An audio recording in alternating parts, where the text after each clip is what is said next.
নমস্কার বন্ধুরা। কদিন ধরে তাপমাত্রা বেড়ে চলেছে, বাংলায় গরমও বেড়েছে। এর মধ্যে বৃষ্টির পূর্বাভাস দিয়েছে আলিপুর আবহাওয়া দপ্তর। এই বছর নির্ধারিত সময়ের আগে দেশে ঢুকছে বর্ষা, তার সঙ্গে শোনা যাচ্ছে ঘূর্ণিঝড় রোমানের কথা।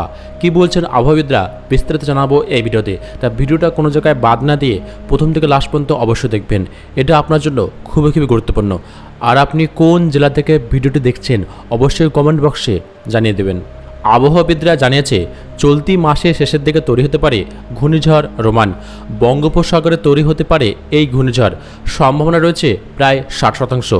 আলিপুর আবহাওয়া দপ্তর সূত্রের খবর, 23শে মে দক্ষিণ পূর্ব বঙ্গোপসাগরে একটি নিম্নচাপ তৈরি হওয়ার মাঝামাঝি সম্ভাবনা রয়েছে।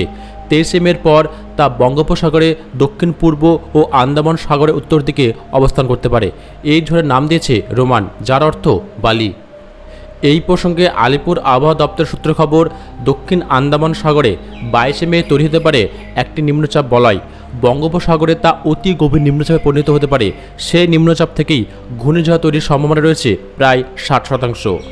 আবহাওয়া দপ্তরের পূর্বাঞ্চলীয় অধিকর্তা সোমনাথ দত্ত জানিয়েছে, দক্ষিণ পূর্ব বঙ্গোপসাগরে 23শে মে নিম্নচাপ হওয়ার মাঝারি সম্ভাবনা রয়েছে।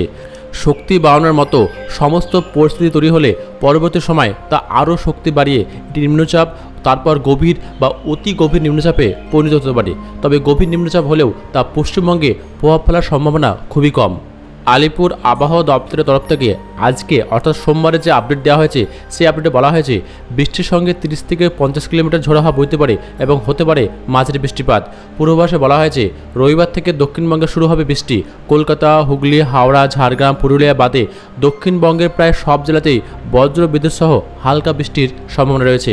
পাশাপাশি রবিবার উত্তরবঙ্গের সব জেলাতে রয়েছে ঝড় বৃষ্টির পূর্বাভাস। দার্জিলিং সহ উপরের দিকে 5 জেলায় হতে পারে বিক্ষিপ্ত বৃষ্টি। সোমবার দক্ষিণবঙ্গ এবং উত্তরবঙ্গের সব জেলাতে রয়েছে বৃষ্টির পূর্বাভাস। ভারী বৃষ্টির সম্ভাবনা রয়েছে জলপাইগুড়ি ও আলিপুরদুয়ারে। মঙ্গলবার উত্তর, দক্ষিণ ও দুই বঙ্গের সব জেলায় রয়েছে ঝড় বৃষ্টির সম্ভাবনা। তা এখনও পর্যন্ত যে আপডেট উঠে আসছে, সে আপডেটে বলা হয়েছে 22শে মে বঙ্গোপসাগরে একটি নিম্নচাপ তৈরি হতে চলেছে, যা শক্তি বাড়িয়ে 23শে মে রাতে ঘূর্ণিঝড় রোমানের আকার নিতে পারে। প্রাথমিকভাবে ঘূর্ণিঝড়টি ততটা শক্তিশালী হবে না বলে মনে করা হলেও সাম্প্রতিক পূর্বাভাস অনুসারে ঘূর্ণিঝড় রোমানের কেন্দ্রে হওয়ার গতিবেগ থাকতে পারে 140 কিলোমিটার। প্রাথমিকভাবে ঘূর্ণিঝড়টি উড়িষ্যা ও অন্ধ্রপ্রদেশের সীমানা দিয়ে ভূভাগে প্রবেশ করতে পারে। তা বন্ধুরা, এই ছিল ছোট্ট একটা আপডেট আপনাদের জন্য। আপডেটটা ভালো লাগলে অবশ্যই লাইক করে দেবেন, আর এই ভিডিওটাকে আপনার প্রিয়জনদের মধ্যে অবশ্যই শেয়ার করে দেবেন। তো দেখা হচ্ছে কোনো পরবর্তী ভিডিওতে। ততক্ষণ ভালো থাকবেন, সুস্থ থাকবেন, নিজের খেয়াল রাখবেন।